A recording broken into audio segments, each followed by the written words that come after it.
নমস্কার বন্ধুরা, সিরিয়ালের সাতকাহন চ্যানেলে আপনাদের স্বাগত জানাই। চলে এসেছি প্রতিজ্ঞা সিরিয়ালের সাতকাহন নিয়ে। দেখা যাচ্ছে ওরা তো সবাই চলে এলো, আর ওই পরীর বাবা এলো এইখানে।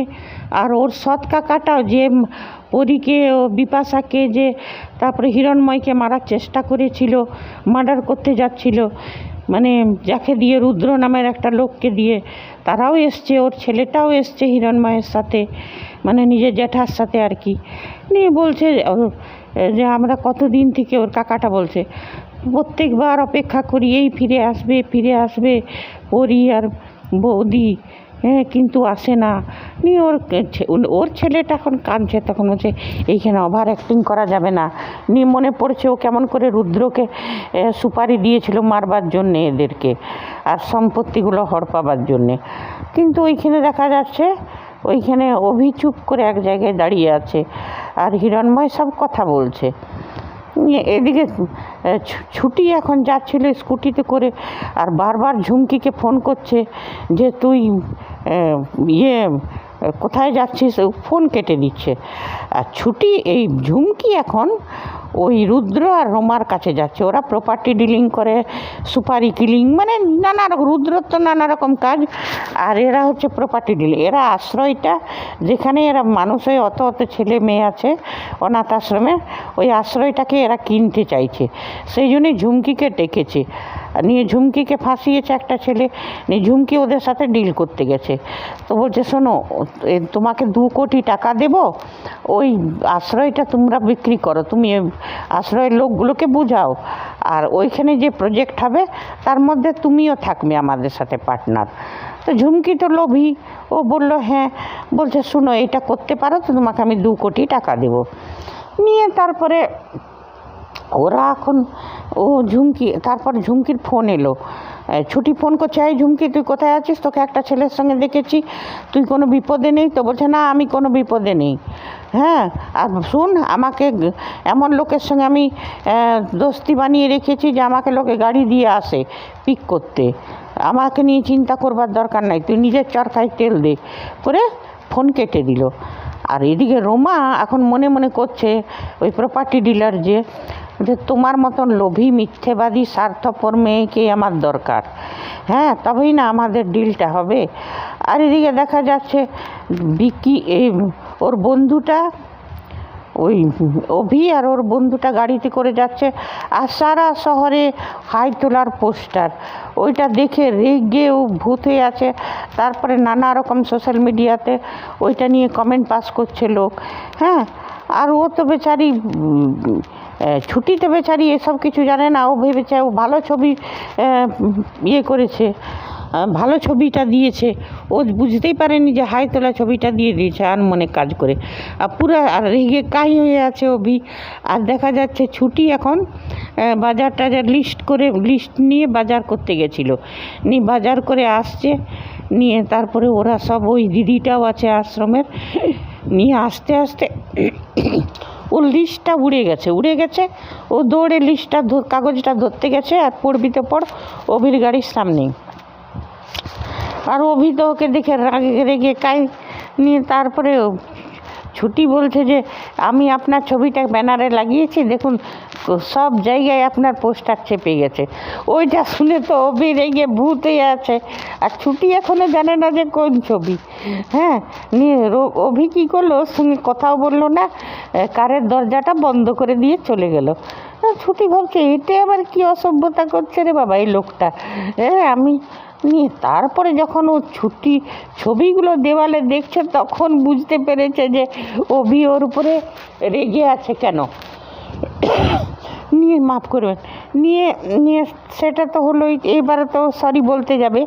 আর এদিকে কী হয়েছে, যখন আশ্রমে ফিরেছে, এদিকে ঝুমকি নিয়ে এসছে ওদেরকে, রুদ্রকে আর রোমাকে, আশ্রয়টা কিনবার জন্যে। আর ওর বাবা বলছে যে আপনারা কিনতে চাইছেন, কিন্তু এত বাচ্চাগুলোকে নিয়ে কোথায় যাব? তখন ঝুমকি বোঝাচ্ছে যে অত বাচ্চা নিয়ে কোথাও যেতে হবে না, এরা যে প্রজেক্টটা করবে সেখানে, আর সবারই দায় আমরাই কেন নিতে যাব, করে 2 কোটি টাকার ব্যাগটা নিয়ে নিয়েছে ঝুমকি। নিয়ে ওর বাবা যখন বুঝাতে গেছে, ওর বাবাকে অপমান করেছে, ওই যে আশ্রমের যে মহিলা ওকে অপমান করেছে মানে ঝুমকি। আর এরা তো মজা দেখছে যে নেবই, আর টাকার ব্যাগটা ধরে নিয়েছে। ছুটি এসছে, ছুটি এসে জিজ্ঞেস করছে যে এটা কী হচ্ছে। তখন ছুটিকে সব কথা ওর বললো। তখন ছুটি মেরেছে ঝুমকিকে এক চড়। হ্যাঁ, যে তুই বিক্রি করবার কে রে, এটা আশ্রয়টা এত এত মানুষের আশ্রয়। আর তারপরে ঝুমকি, যে যে মানুষটা তোকে বাবার মতন আশ্রয় দিয়েছে সেই মানুষটাকে পর্যন্ত অপমান করলি। হ্যাঁ, সবাইকে অপমান করছিস তুই। তারপর বললো, শুনুন ম্যাডাম, এই আশ্রয় বিক্রি হবে না। নিয়ে তারপর ঝুমকি বলছে, তুই এত লোকের সামনে মারলি? আমি কি নিজে বলছি? আমি সবার কথা এখানে বলছি। হ্যাঁ, সবারই ভালো হবে এটা হলে।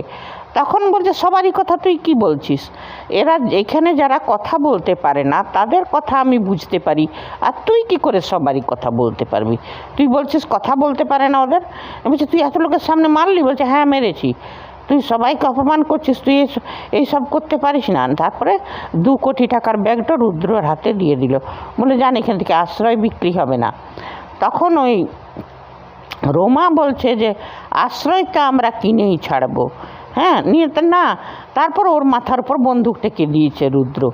তখন ছুটি বলছে, চালানগুলি। হ্যাঁ, নিয়ে রেগে নিয়ে বলছে, চালান। দাঁড়িয়ে আছে না, সবাই ভয় খেয়ে গেছে যে যদি গুলি, এ তো সুপারি কিলার, তো গুলি চালাতো হাত কাঁপবে না। বলছে চালানগুলি। নিয়ে বলছে যে তখন রোমা বলছে, এটা কি করছো? এইসব করো না, এটা করলে অন্য কেসে ফেসে যাবে। তারপরে বলছে যে এই আশ্রয়টা আমি কিনে নেবই। তখন বলছে যে এইটা কখনো, শুনে যান, আপনারা যাচ্ছেন কোথায়? এটা কখনো বিক্রি হবে না। আর আশ্রয় আমরা কোনো দিন বিক্রি করব না, আর কিছুই করতে হবে। আর ঝুমকিকে বললে, যা তুই ভেতরে যা। নিয়ে ছুটি বললো যে আমরা কোনো দিন এই আশ্রয় বিক্রি হতে দেব না। নিয়ে তারপরে রোমা আর রুদ্র ওরাও চ্যালেঞ্জ করে চলে গেল। নিয়ে তারপরে দেখা যাচ্ছে ছুটি গেছে থানাতে। নিয়ে থানাতে সব কথা বলল। তো থানাতে যখন বললো, তো অফিসার বলছে, আপনি ওদের সঙ্গে লড়াই করতে পারবেন? ওরা কিন্তু অনেক খারাপ। বলছে, আমার এইখানে আপনি এফআইআর লিখুন, আমাদের আশ্রয়ে এসে ধমকে চমকে গেছে, আর আমার এইখানে মাথায় কপালে বন্দুক ঠেকিয়েছিল। বলছে যে ঠিক আছে, আপনি ভেবেচিন্তে বলছেন? বলছে, হ্যাঁ ভেবেচিন্তে বলছি। বলছে, শুনুন স্যার, আপনি যে দিনের শেষে কাজকর্ম করে বাড়ি ফিরে যান, ওইটা তো আপনার আশ্রয়। তো আপনি ওইখানে নিজেকে নিরাপদ মনে করেন। তো তেমনি আশ্রয়টা আমাদের এত লোকের আশ্রয়, আশ্রমটা আমাদের এত লোকের আশ্রয়। তা আমরাও তো সেটা যদি আমাদের কেউ টাকার জোরে কিনে নিতে চায়, ছিনিয়ে নিতে চায়, তাহলে কি হবে বলুন? তাহলে আপনি কি আপনার ঘরটা কি কাউকে ছিনিয়ে নিতে দিবেন? তখন দারোগাটা বলছে, আমি অনেক রকম কাটমানি খাই, মনে মনে ভাবছে, কিন্তু সত্যি কথাই এই মেয়েটা বলছে, হয়তো দারোগাটাই সাথ দিবে, তারপরে এফআইআরটা হয়তো লিখবে। নিয়ে তখন বলে, ঠিক আছে, আপনি ভেবেচিন্তে বলছেন তো, ওদের সঙ্গে লড়াই করা সহজ নয়। বলছে, না আমি ভেবেচিন্তেই বলছি। এদিকে ঝুমকি তো রেগে ফুঁসছে, ও তো আবার কিছু একটা ফন্দি বার করছে, হয়তো ছুটিকে আবার বিপদে ফেলবে।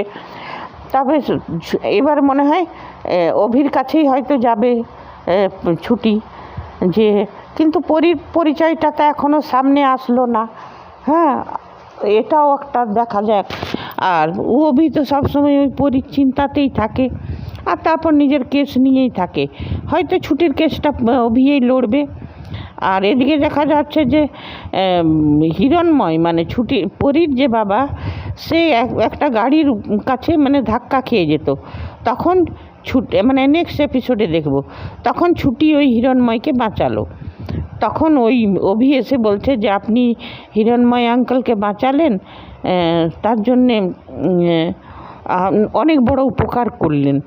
আর ছুটি যখন হিরণময়কে টানলো, বলছে, আপনি জানেন না আত্মহত্যা করা পাপ, অমনি কেন করছিলেন?